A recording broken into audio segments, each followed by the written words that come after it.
Okay, perfect. All right. Thank you everybody for attending today's presentation. Thank you, Headco, for having me on this presentation as well too. And thank you for the effort you're putting in improving our community and educating business owners on things and sources that they're eligible for.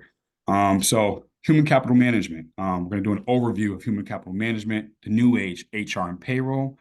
My name is Bomani Brown. Um, Graduated from Wesleyan University. My current experience is I currently work at a CPA firm in downtown Hartford, at Henry Mansell CPA, where I'm accountant specializing primarily in business strategy. I'm also the president and founder of Finesse Life Financial, which is a business consultant company. I also am a partner within a full service PNC company, from commercial and personal lines insurance, and also the territory manager for Heartland Payroll and HR Services as well. Previously, believe it or not, before I got into finance, I actually have a bachelor's in neuroscience with a concentration in biochemistry. I realized medicine was a business, and I quickly pivoted to finance. And that's where I ended up going to a company called Paychex, where I ran the number one team in the country, focusing primarily working with small to mid-sized businesses. Then from there, I progressed, went a little up market, managing deals that were 5 million or less, running the Northeast division for commercial enterprise sales for Staples. So long story short, I'm very well versed in business, from all sizes, from small, mid to large. And ultimately, I've gotten a pretty well diverse background within strategy. So, so for the purposes of today's presentation, HR, payroll, having employees, right? The first thing we need to talk about is who are employees? What is a W-2 employee? Who's a 1099 employee? It's the biggest thing that we have a problem categorizing within the small business space. We tend to always associate people as 1099s because we think there's some advantages towards it. And at this point, I just want to make sure that it's very important for you guys to understand who is a W-2 employee, who is a 1099 employee, and what are the ramifications and the impact to your business in categorizing them as such, right? So from an IRS standpoint, there are three ways in which they technically do an IRS test to see if which an employee is a 1099 or an actual employee. The first thing that they do is something called the behavioral control test, right? So essentially, if a worker is an employee in the business and you control when they do work and when they don't do work, that employee is a W-2 employee. An independent contractor has the relationship to ultimately dictate when he or she works. So if you guys are dictating if you guys are dictating someone's behavior, then you're essentially dictating, when they're working, when they show up, what they're going to do. That person is an employee of your company, all right? Secondly, there's a financial control test. So, whether the business has the right to direct or control the finances, in the business aspect of the worker's job. So if someone's a 1099 and they work for you, then that 1099 should be dictating the price of the job that they're doing and performing. If you are quoting and pricing a job and you are dictating what they charge for that job based off of the IRS's parameters, you are in financial control. They are not their own employee and they are not making their own faith. You are in control of them. Right. And then finally, it's just the relationship of the parties as well, too. As you notice, I keep reiterating, it's more so of a power dynamic, right? So, the relationship depends on how the worker and how you and the business perceive each other's interactions. So an independent contractor would feel and empowers and feels as though they are their own boss. If you're an independent contractor and you feel as though this person dictates and is doing everything and this person dictates and is telling you, when to show up to work, how much to charge, etc., you technically are that person's employee, right? So this is important for, from a business owner standpoint to know when you're bringing employees on board, what truly are W-2 employees and, based off the IRS's guidelines, how do they categorize these employees as W-2 employees, right? And who truly are 1099s. It's also important for, us who are working as 1099s to really know, are we really a 1099, right? If you get a job from someone, are you truly dictating and are you truly your own boss? Are you just saying you're 1099 to try and avoid taxes and you have an LLC and you're just working for somebody, right? So the key differences between a W-2 employee and 1099s are employee-employer interactions, right? Relationship with structure control, right? Ultimately, in W-2 employees, the taxes withheld by employers, right? Employers in W-2 scenarios, withhold federal, state, Social Security, and Medicare, right? W-2 employees are also eligible for benefits. W-2 employees can have health plans, they can have 401ks, retirement plans, they get PTO, paid time off. They literally get benefits associated with being an employee of a company, right? And ultimately, at the end of the year, they receive a W-2 filing that has these taxes taken out of it, right? A 1099 has complete control over the work week. Like I said before, they're their own boss. They're responsible for their own taxes. So they're getting a lump sum money from whatever said job they're doing, and they're in charge of making sure that they pay the taxes associated with whatever income they're claiming, right? There's no benefits provided by the hiring company. They don't get to receive that other company's 401k or that other company's health benefits or anything like that. And at the end of the year, they receive a 1099 form for tax filings, right? Um, so payroll basics, right? What does this really mean, right? Like, let's get into the nitty gritty. Let's talk from you guys as a business owner standpoint. Let's just address the elephant in the room and let me ask a couple questions actually, just to start there. Can any of you guys tell me what's the big reason why you guys pay 1099s or your mindset behind 1099s and W-2s when it comes to paying? Anybody?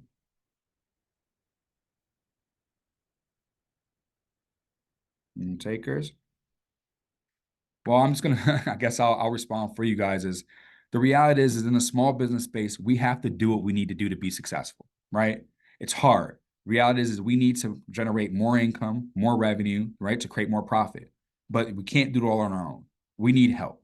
We need help, and the reality is we need, someone who can be your right hand support.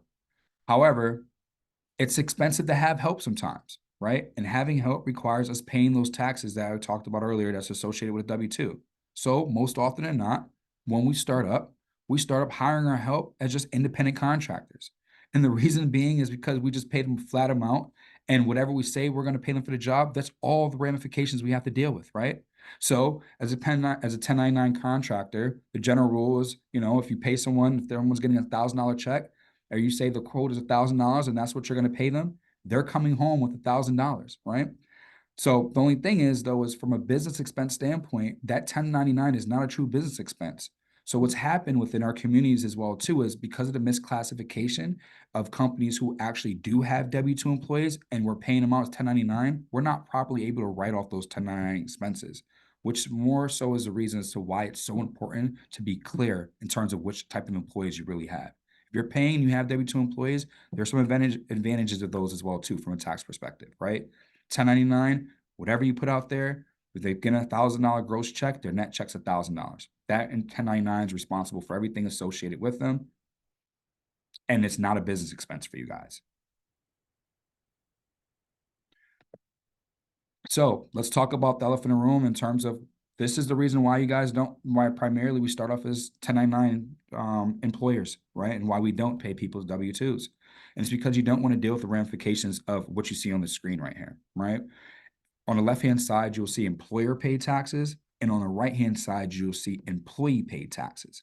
So from an employee standpoint, when you're looking at your check and you get your check from your employer and you're a W-2 employee and you say, man, I was supposed to make $1,000, but I only brought home $753, right? Well, Social Security comes out your check at 6.2% every time. Medicare comes out your check at 1.45% every time. Your federal income tax, right, can go anywhere from 10 to 30% based off of your withholdings, whether you're a dependent, head of household, if you have how many dependents you have, etc. And then your state income tax as well too varies, right?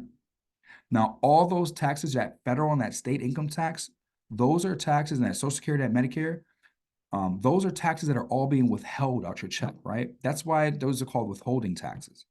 And essentially, the employer, the owner, is paying those taxes on your behalf. So the owner, and you guys, you guys are also owners of companies as well too, is you guys are matching your employees' pay in terms of taxes. So for Social Security, if they pay 6.2%, you match that 6.2%. So if they're being withheld $62 off their check, you're paying an additional $62 as well because you're matching them. For Medicare, the same thing.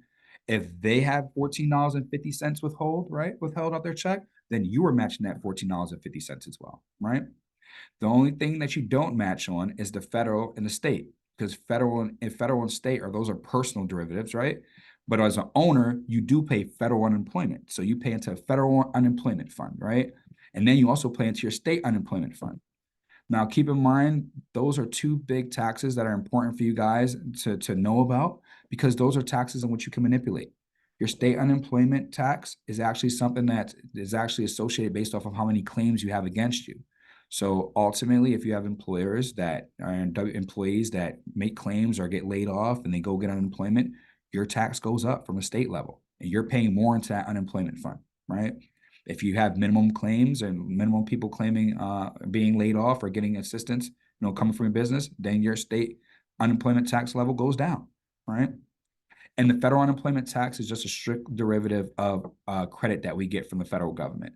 I don't know if you guys remember a couple of years ago when I believe it was Cigna or I don't know, actually G or so, when they were leaving, when they were getting ready to leave Connecticut, and it was because ultimately the state borrowed from the federal government and we didn't pay back a credit, and they reduced their credit on federal unemployment tax, and we went from a 0.6% to 7%, and all businesses have to pay that retroactively. So to reiterate, Social Security and Medicare, we match with the employees as an owner. Federal unemployment, you guys are responsible for. It's always 0.6%. You paid on the first $7,000 you pay an employee. It works out to be about $42. The time that tax only changes is when the state of Connecticut doesn't, pay back the feds properly. And state unemployment is a tax that you completely control, right? Based off of how many claims you have.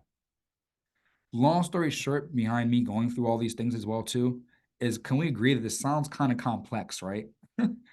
Right? It sounds kind of complex, and ultimately there's a lot of room for error, right?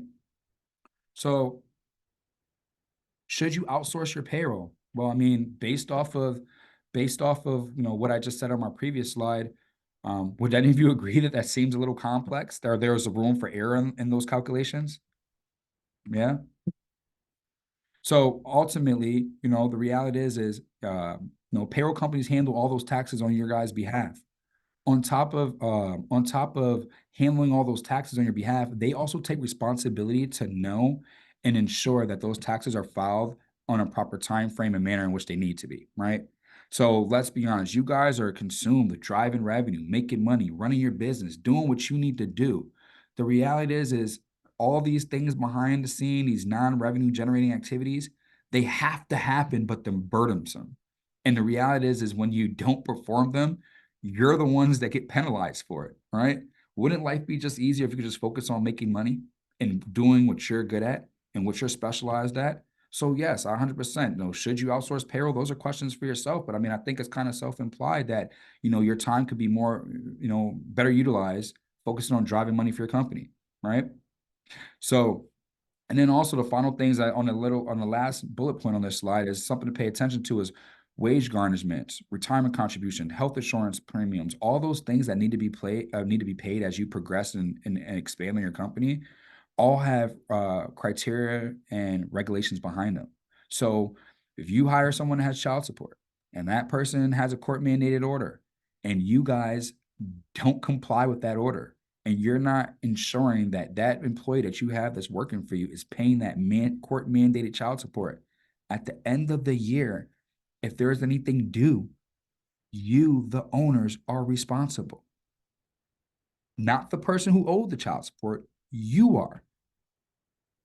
And this is easy negligence because it's something that you guys can easily overlook because you're just looking at generating more and more revenue. It's the same thing with retirement plan contributions. In the state of Connecticut, you're now mandated to have a retirement plan in place if you have 5 or more employees. The state's concept is that we think Social Security may be going away. So they want to empower and force small business owners to help, increase retirement plans for their employees. There's actually a credit right now to open that plan up as well for free. There's also, there's a credit right now to open that plan up for free, in which, or at least start up that plan for free. And then there's an ongoing admin charge, right? But then you get to have control of that retirement plan. There's also a state plan. That state plan is free. Thank you, state of Connecticut. However, you're in charge of monitoring it. You're in charge of being in compliance. And if you're not in compliance, you're not transferring money when need be, you're the one being penalized. So it kind of goes back to my point is, should you outsource payroll? The reality is I think your time could be a lot better utilized doing other revenue generating activity rather than putting yourself at risk of doing these little things behind the scenes that are a minimum cost or expense to take care of, but it has huge ramifications if you don't do it properly.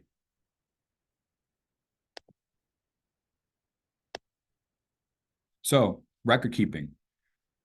Can anybody on this call tell me how long you're supposed to keep records for your employees?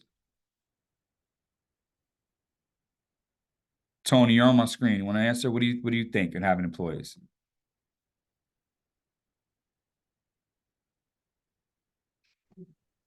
Seven years. Yeah, I put 5 years on the chat. Oh, I'm sorry, I can't see the chat. Yeah, no problem. But no, it's like, so at least 4 years, right? At least 4 years. And if you see at least 4 years, and the reality is, it's the amount and dates of wages paid, tips reported, all personal information on your employee, all the forms they filled out when they got hired initially, right? Their W-2s. The point being is the data is endless. When you hire somebody on board, it's not just saying, hey, come work for me, right? And in the small business space, we're real personalized and we're close with one another. Where we can kind of have that mom and pop approach where, hey, come work for me. I could utilize you. We don't really do the right paperwork. We don't have the things that we need. We don't cross our I's. We don't cross our T's. We don't dot our I's. And unfortunately, that's what we do because we feel like we just have to focus on driving the revenue. But the reality is it's for those same reasons that our industry and small and mid-sized businesses are most largely audited businesses. We're the easiest ones to be out of compliance. We're the easiest fines. Just this little data of record keeping, right, is how many times I'm sure all of us can say we're guilty of at some point that maybe somebody that we thought that we hired or we had for a little bit and we didn't get any of their paperwork or we don't have any of their records, right? The reality is we have to make sure that we cross our T's and dot our I's and do things to try and stay in compliance because we are the ones that are most exposed. And these things aren't that hard, right? So it's at least 4 years of record keeping from anybody that you applied in your business, that you've had that's an employee. 4 years of W-2s, past wages, hours worked, etc. All these things are easily attainable and storable within a payroll company's platform as well, too, right? So why manually worry about this yourself when you can have it outsourced to somebody? So, let's talk about, I kind of touched on it with the easiest fines for companies are all listed right here. Here are the top 10. Can anybody tell me what pops out when you look at these top 10? What do you notice most of these are associated with?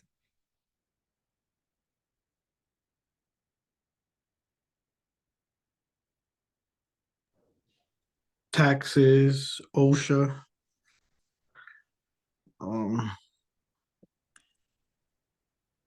labor laws, So wage and hour violations has to do with employees. OSHA violations, right, has to do with employees. Employee misclassification has to do with employees. FMLA violations, right, has to deal with employees. Child labor law violation has to deal with employees. Y'all get the theme going on here? Payroll tax violations has to deal with employees. Failure to post labor law notices. My employees don't know what the rules are. Benefit plan. I try to give my employees benefits, but I'm not in compliance with it. Right? Discrimination, harassment. I gotta have employees, but I don't have the culture and I didn't have a handbook and a culture in place to ensure that they're not being discriminated and harassed against. Right? And data and privacy violations. I don't have a system in place that I'm storing this information properly. The top 10 easiest fines for companies, all employee related.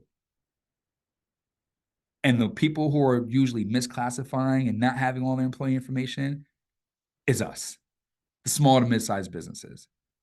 If you guys notice the trend over the past, 5 to 10 years, what's big corporations doing when they have employees? Everything is automated and digitized because they're making sure they streamline their process and they're crossing their T's and dotting their I's because they know it's one of the biggest areas of exposure.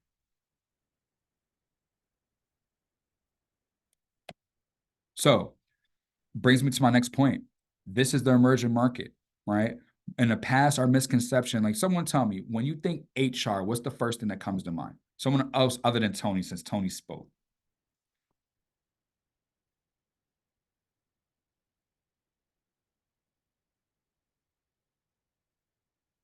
I see 13 participants. Let me see. I want to call on somebody. Yeah, you want to call on somebody? You could pick one. I can't see the I can only see the first four. Oh, You can just Kari Oris. Kari, are you there?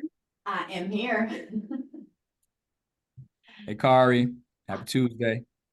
Sorry to put you on the spot. No, that's okay. I mean, first thing I think of whenever I think of human resources is money. Pretty much. And let's expand upon a little more. So we think human resource, you think money. In what aspect? Well, money and also complaints. If anything goes wrong, you go to HR. Right. So when I think complaints 100%. And when I think about as money as I guess money, potential liability, lawsuits, etc. Will we say maybe when we think money, is that what you're implying? Yes, money in any aspect of it, if it's coming out or if it's coming in. Right. So our mindset for HR traditionally in the past has always been reactive, right? Protection, right? We need to make sure we react properly to protect ourselves, right? And to your point, maybe we may be sued, right? Or maybe, it's about making sure people adhere and understand the company policies and the culture and et cetera, right? But everything's around risk and compliance, right? But the industry's actually changed, and HR is not just HR anymore. Like HR now is actually human capital management, from hire to retire or fire, right? What the mindset in corporate America has realized this, and we need to realize it in our mid to small business space as well too, is that human capital management, there's money in managing your employees, right? There's money to be gained because the more retention and the better employees you have, the more money you can help generate within your business, right? Right. So that gains some more revenue for you as well. And there's also money to be gained in terms of taxes saved through utilizing your employees properly, right? Empowering them, to save for themselves or cut out on some taxes, which in turn, that I showed you earlier, saves you on taxes, right? Because every dollar they save is a dollar you save, right? From what you saw earlier, correct? So think about it. Human capital management is it's a set of practices, strategies, and processes used by organizations to optimize their workforce, right? From recruiting people that can give people tax credits and tax relief, right? To to optimizing someone's time that they can, to make sure that they really maximize them before they approach overtime, right? That's a strategy, right? Having enough employees that they don't get the overtime, right? That literally can crumble businesses well too. There are businesses that are successful, but because they didn't have enough employees and they paid out too much overtime, their numbers are extremely below, right?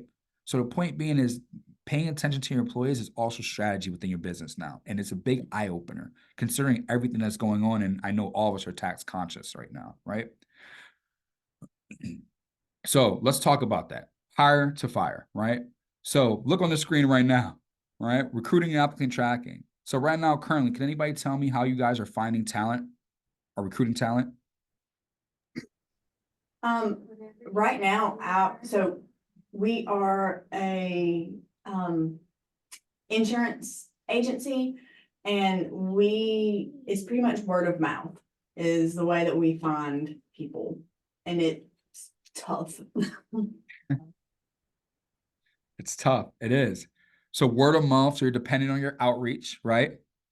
Is anybody else doing anything other than word of mouth? Now, we have tried employment agencies in the past. But I mean, that's really hit or miss, and the cost isn't my favorite whenever it comes to using employment agencies. Right. It's pricey. They want their Oh, yeah. premium. They don't want their premium. Yeah. I mean, there are some pros, I guess, in the beginning where, if they're taking over the insurance and liability while you test them out, right? In the beginning, but yes, the price associated with them can be quite high as well too, right? I mean, is anybody using any of those job builder or job site boards or anything like that posting? No. Has anyone had an experience with any of those boards where they got a bill that they thought they were free and all of a sudden you got a bill? Anybody? Okay. Well, I guess I'm going to start there just because even though no one said that was a topic for them, the reality is a lot of us do use some of those platforms and sources as well too, from Indeed, the Monsters, Career Builders, etc. And I'm going to use Indeed as a big example. So like Indeed's a PIPM, right? So Indeed, you can put on Indeed and you can say, hey, I need an employee, etc. And then someone responds to you. If they click and you are interacting back and forth with them, you get charged while you're interacting. It's called a PIPM. So the point becoming is knowing how to have outreach is important. There's a lot of free things, but we got to look behind the red tape with the free, right?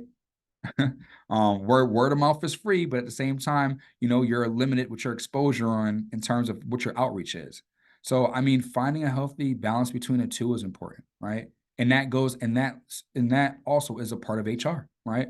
And then when you hire and onboard someone, does anybody know about, talk to me about the process currently, anybody who has an employee, talk to me about your current process of hiring somebody. What is that like currently? What's your experience with that like? Once you find the candidate, what happens next?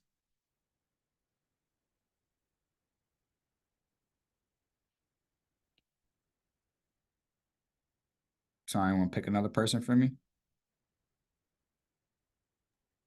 Sure will. No takers? No takers. When you hire somebody, what happens after you find a candidate? What's your process typically look like? Let- give me an example. Someone give me an example of their experience. Let's go with Mandy.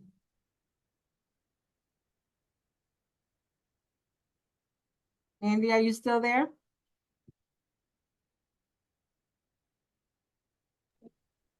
Hello. Nope. Oh, hi, Mandy. Hi, no, this is Nicole. This is not Mandy, but I'm in my office doing the webinar. So I'm going to tell you what our process is or what my process is. Okay, so once we interview the person and we find that this is the person that's going to receive the job, I go through the process of having them fill out all of their paperwork and showing me they need a ID to say that they are a citizen of the United States. And the paperwork, I have them fill out their W-4 forms and the ID-9 forms and all the forms that are necessary to put in their files for the Human Resources Department to make sure that if anyone asks, because we use an outside source for our payroll. So I have to make sure that I provide them with all the paperwork that they would need in order for this person to even get paid. So that's where we have it good. So if something is wrong with this employee, they would never make it past any they would never make it. So we would get in trouble because our payroll department handles that because we outsource. So hit the nail. So you outsource. Exactly. Mhm. So ultimately, is there any situations where you submit an employee to their outsourced company and then you thought you had a completed file and you realized you didn't? Well, sometimes we hire students and they have a social security card, but they don't have one student, he has his ID card, but the UCIS number wasn't coinciding with what our payroll department said was good enough for him to work. So I had to let him know that he couldn't because the card, even though he has a temporary a card saying that he should be able to work using that card and his social security card, it rejected him. Right. So, I mean, one is kudos to you, and you're kind of reemphasizing the value of having support and having an outsourced company because it can kind of help keep you in compliance and help that you just didn't speed through that and say, hey, I got to hire him. This card works. Let's go. Right. Because that's what we do typically, right? We're moving fast, right? It doesn't matter how fast you want to move. If you don't have the proper paperwork, they're not going to pay that employee, right? As opposed Exactly. to us, if we're doing it ourselves internally, we're going to do what we got to do to get through the situation. I'm going to give you guys a quick example of how important this paperwork is. So a I-9 means that it's your employee eligibility form. It means you're legally allowed to work within the U.S. Considering the time and the day and age we're in right now with what's going on with the economy and politics, etc., you definitely want to make sure you have those forms filled out for your employees. There's also a fine associated with not having that form filled out, right? I also want to reiterate that, we're all human. So when we're moving fast, it's very easy to miss a form, right? And that's the truth. But the implications behind that, and we think it's small, and they're not. And I'll give you a quick story. There's a client that I have in Avon that does construction on cables, right? Wires them, etc. He had 12 employees. One of his employees was up, and was putting up a cable line and severed one of his limbs. Upon going to the hospital, the first thing anybody hospital asks you when you get there, you've been in an injury is were you on the job? right? The reason they're asking that is because they're trying to clarify on who's going to be paying this bill, right? And ultimately, so you're on the job, it's like automatic, oh, this goes against the company. They don't have to ask any more questions. Well, he was on the job. The insurance company, it turned out to be over a $250,000 expense because he had a severed limb and be in a hospital, etc. And that owner's insurance company denied the claim because he didn't have a properly filled out I-9 form, right? Because he didn't have the proper paperwork filled out. To Manny's point is he didn't have proof of the proper identifications. So now that owner is out of pocket $250,000 while he has to go battle the insurance company and get paid for his own lawyer to try and get them to fight to say, no, we're going to honor some of this. We're going to honor this plan and we're going to cover some of this. That cases and scenarios such as those are what puts businesses out of business, right? It's what puts us out of business and gets rid of all the things that we worked for, all the blood, sweat, and tears that we put into our business, right? So that's why I want to emphasize the importance of paying people has a lot of things that go into it. It isn't just the actual paying part.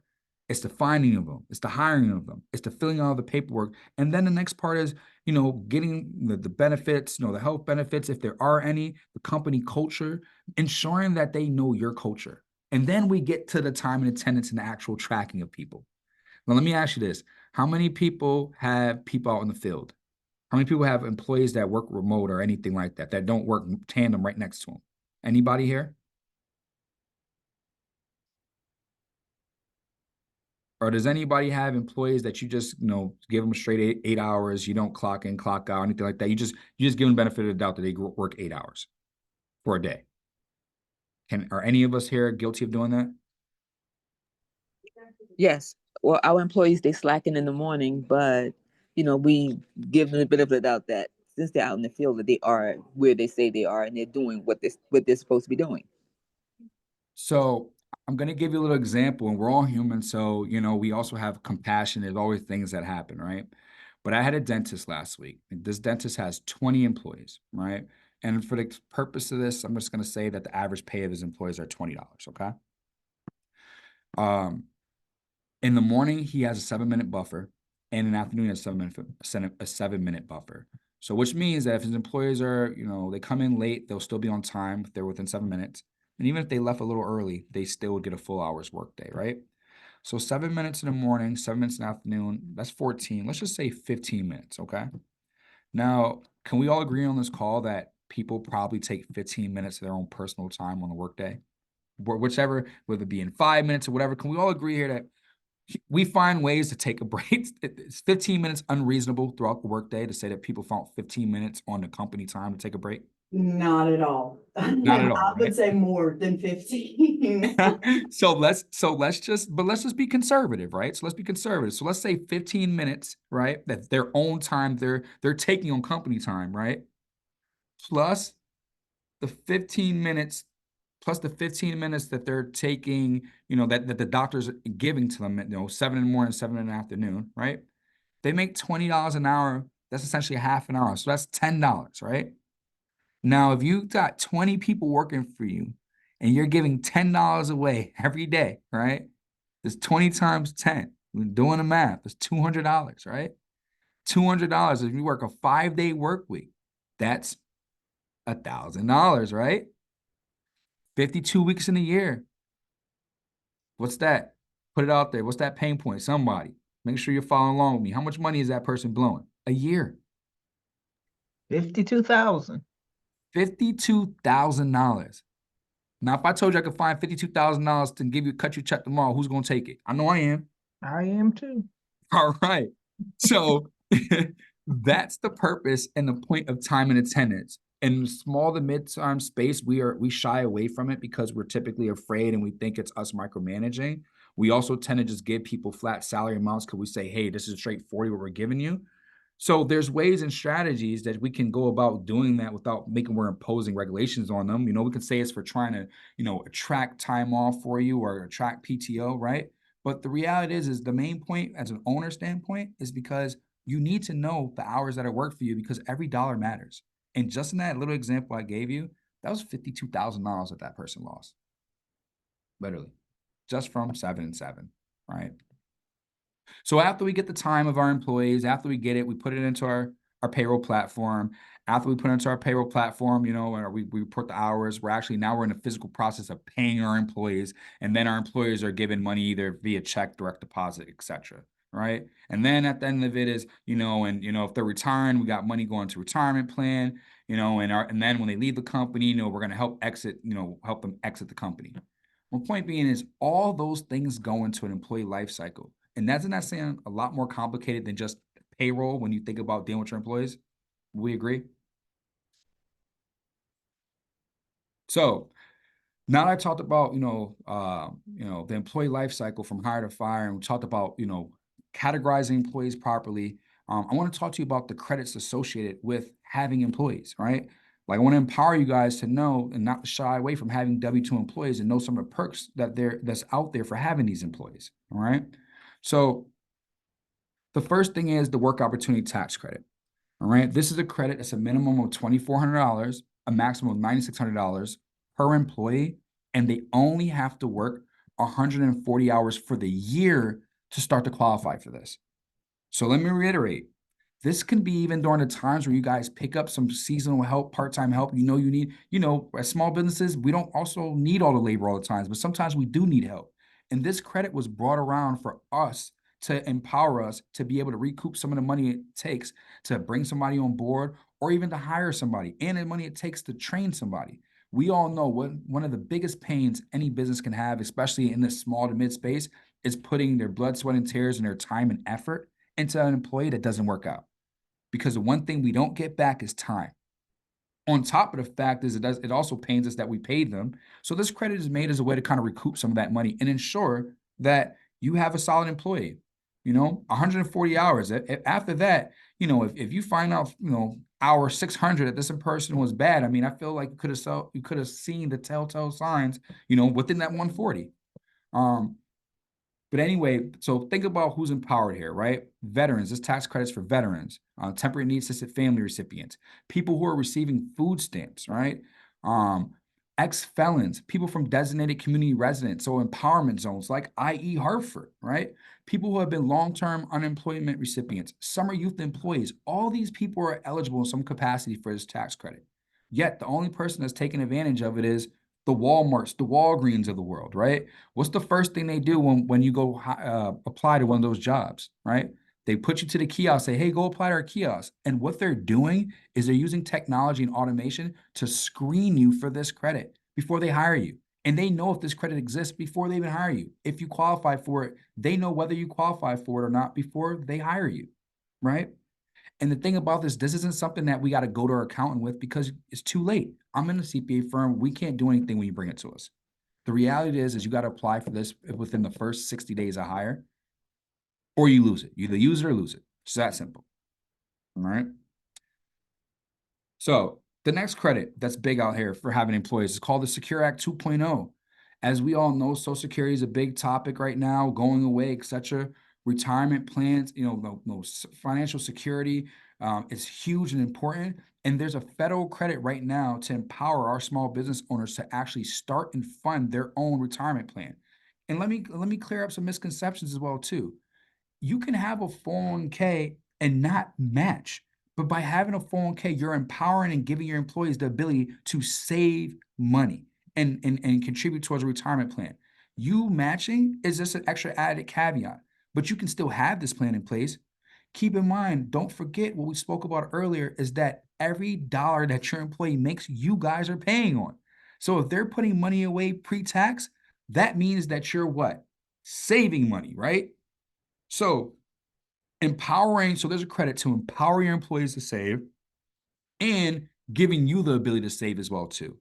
And then, I don't know, maybe on my next presentation, whoever attends, but then we'll also talk about owners being employees as well too. So i.e. some of you on this call may already be employees of your own company. So you also get to double dip the employee benefits as well, right? So the key features of this credit is they'll pay for the startup costs, right? And they literally will also match up to $500 per employee who automatically enrolls, right?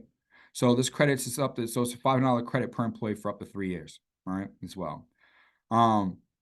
Advantages of it is, listen, the advantage of having these plans is it helps you recruit talent, helps you retain talent, right? And it helps show your employees you care. And the reality is a lot of people don't have these in place, our 401ks in place, because we don't understand the importance of it. And we don't teach our employees the importance of it. You know what? You want to get a home, you want to get a house, I'm empowering you. You can go get it from this retirement plan. You can go use your 401k money. You don't have to wait until after you're 60, right? But you know what? It's a win for me because I saved less money while I was paying you. You know, you got to put that money away pre-tax, and now you know you got a bucket you're creating for yourself to help promote generational wealth, right? We got to show the thing is that there's things out here that we got to actually make sure we understand what it means to us.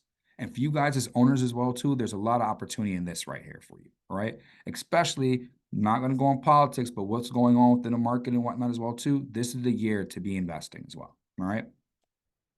So there's also a small business healthcare tax credit. So when you're an entrepreneur, when you're a business owner, you know, we don't got the luxury of a corporate company saying, hey, you know, we're going to pay your health insurance premiums, etc. You know, we're also just working for ourselves. So one of our biggest expenses could be healthcare, right? There's a credit right now for businesses that have 15 employees or less called the small business healthcare tax credit, right? So, you know, as long as you have less than 25 employees, right? Average wages less than 56,000, you know, there's a credit for 50% of the premium contribution, right? You're able to get this available for 2 consecutive tax years. And it's a great way to kind of start off with offering benefits, but without, you know, with saving money in your pocket as well too, right? Keep in mind, once again, this is a retention tool. In this day and age, in this market, having good employees matters. And in the small to mid space, we know having the best employees matters as well.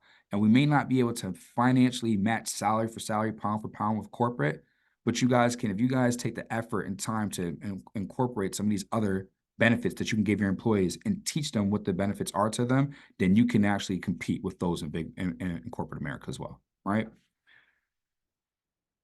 So in conclusion, why should business owners care about HCM, right? Well, the reason is because most of you are owners of your company, but most of you have the ability to be employees of your company. And the more you become familiar with what it is to be an employee of your company, the better versed you'll be at double dipping your company as the owner and as the employee. And also, the more retention you'll have is because if you're happy as an employee of your own company, then I'm sure the actual employees that you have are happy as well, right? So regardless of size and industries, you know, we have, you know, major challenges, you know, major common challenges, right? Change, mandates, etc. The laws, we're continuously in a market where things are evolving. And the reality is um, outsourcing and having a team behind you empowers you to be able to know what's going on.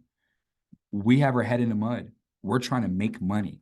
We don't have a board of directors. We don't have a team. We need to just keep moving forward.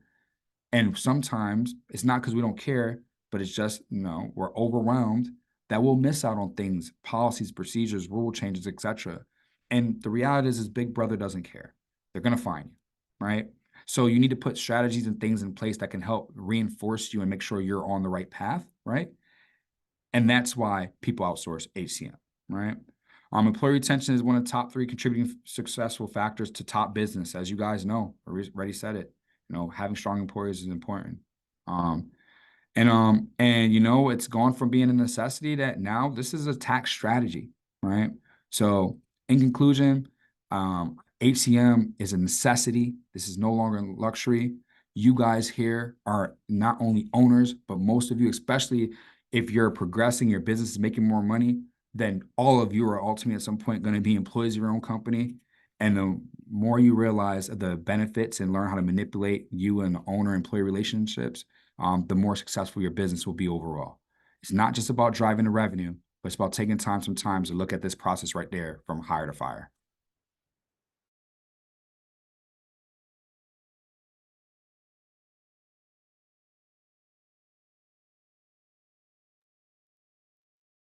Did we lose you, Bomani? I think his computer may have died. See if I can get him back. Hang on.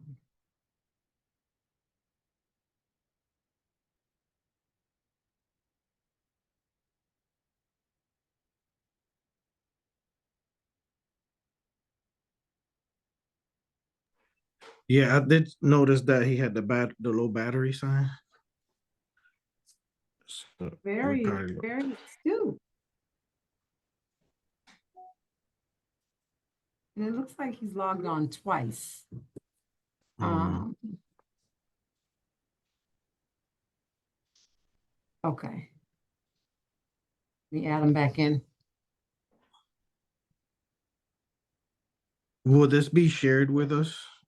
Yes, I will send out the, Sorry link. about that. Through my internet just dropped. But Okay, Well, one was just asking if I'm gonna share the presentation.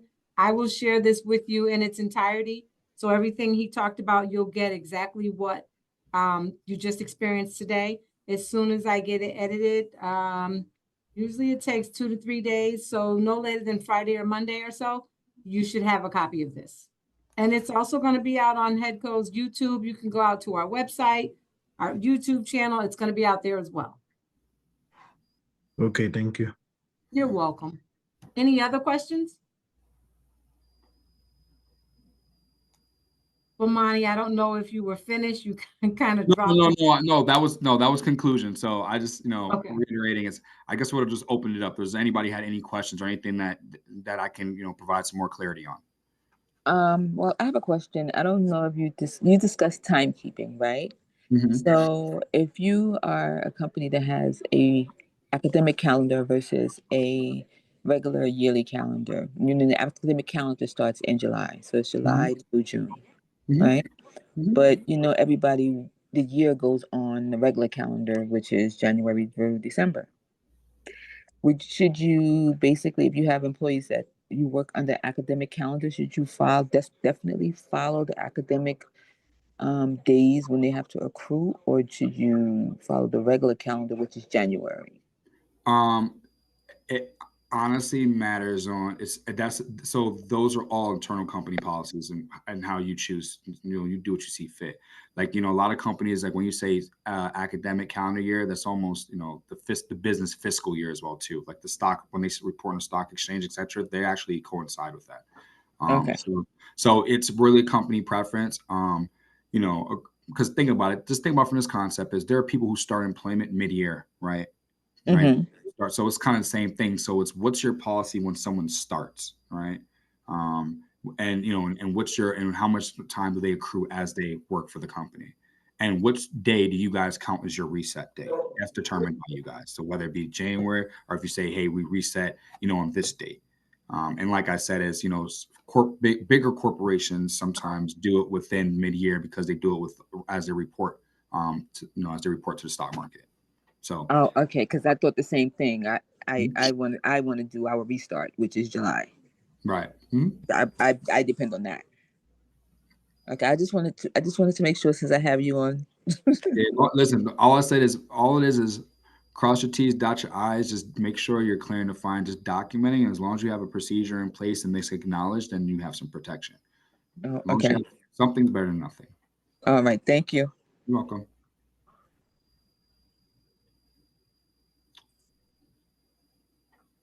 Any other questions? Final thoughts? Yeah, I got one question. Mhm. So, I've used ADP. Mhm. They help you with onboard and they have the basically everything on there. And then Foley for compliance. Is there any other two companies you could probably refer us to? I mean, I guess I'm going to be a little biased and kind of say Heartland because I'm the mid-territory manager for them as well too. But full transparency, just so you guys know, in our firm, I have Paychecks, I have ADP, I have Heartland as well. It's more so about the experience. So you guys got to ask yourself something, right? Some of the bigger companies can give you the tools and resources that you need, but are you going to utilize them, right? You can have the Benz package, but are you actually going to use the everything within the premium package, right? So the reason I guess I'm a little biased towards Heartland is because it's all on residuals, so they take the time to walk you through it and empower you to actually know what you're utilizing. And it's more so as if you're going to utilize this, then utilize it. If you're not, then it won't give it to you. As opposed to other ones that just give it to you and you don't know what you have. So, I mean, hey, Tony, come talk to me. I'll show you all three, and then you choose what's best for you, man. Yeah, for sure. Because AD, ADP really did feel exactly how you described it. We had all the tools, but I wasn't getting my employees to kind of take advantage of the offerings, and it seemed kind of pricey for the payroll and everything. Yeah. Yeah. I mean, it goes back to my time and attendance example I gave you guys all on this call, right? Like that guy was losing $52,000 a year, right? And I can point that out to him, but ultimately, you have to decide as the owner of your company which culture you want to put, and that's your right and your prerogative. And a lot of us lose sight of that sometimes because we still have that mom and pop approach. But corporate policies. Your policy is your policy. You know what I'm saying? So, if people got to clock in, and you have to make sure you can clock in, and that's your mandate. And if they don't, then there's repercussions with that, right?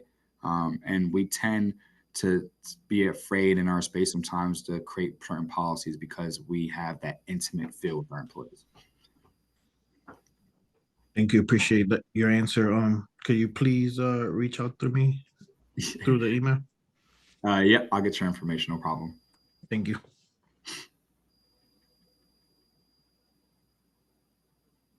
Tony, did you put your email in the chat just now? I have the information, so I'll get it over to him, but I didn't know if you put it in the chat just now. I did not. I was hoping you grab it from the. Yep, I'll grab it. Just want to Okay. make sure. Okay. Thank you. All right. Any other thoughts? We got 7 minutes. So if there's anything else that's pressing, it's your time. I want to make sure we're using it wisely and making sure you get everything you need to get out of this session. No questions. There is no questions too small. Is everyone clear on the W-2s, 1099s? Is there any questions there? Is anything you guys aren't clear on with that? Because that's probably one of the most important parts, because that sets the precedence for everything else. Any weird scenarios you want to run by and tell me maybe this is a 1099? So I have a question. How are you guys? How you doing? I actually came in on the meeting, Tony's wife. So I came into the meeting a little bit later, and I think you had just kind of wrapped up that part of the conversation. Would you be able to quickly kind of like go over it?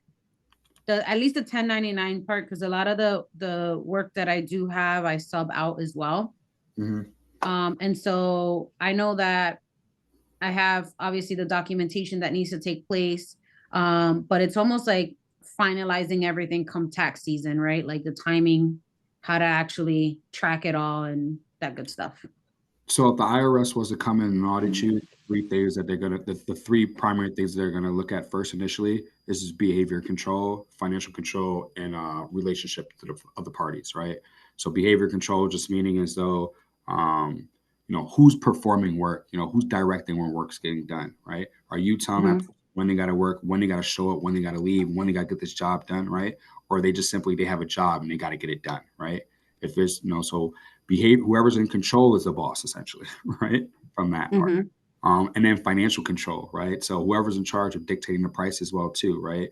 For work performed, work done, like that person is the boss, right? So if you're an independent contractor, you can make your own prices, make your own margins, do everything you want. If someone else is going to tell you what your price is and everything, then you're not in financial control. And then ultimately the relationships of the parties, which is kind of a blend of both of those as well, right? In terms of like how you guys interact with one another. Do you only have one 1099 from this one person at the end of the year, or do you have multiples from multiple different people? If you only have one 1099 with that one person, you're their employee because other independent contractor work. Okay. So behavior, financial, and what was the last one? Relationship parties. Yeah. Okay.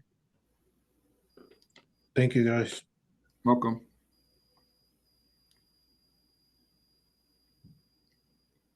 All right. Well. And I did put Bomani's email information in the chat, everyone. Perfect. Well, just want to let you guys know that Henry Mensah CPA is located right next to Headco. We're right in the building right next door to 221 Main Street, 5th floor. We're a full-service CPA firm, primarily focusing on business. More than happy to take a peek at anyone's taxes and do a little evaluation. We're willing to partner with people who are willing to actually do the correct things in their company, with the emphasis on growing, right? We're here for you. I appreciate HECO for giving me this opportunity to speak to you guys, and I look forward to everyone having a successful 2025. Thank you. Thanks, Bomani. Thank Thanks, you. everyone. Have a great day. You You are. too. Thanks so much. Y'all try not to work Bye. too hard today. Have a good one.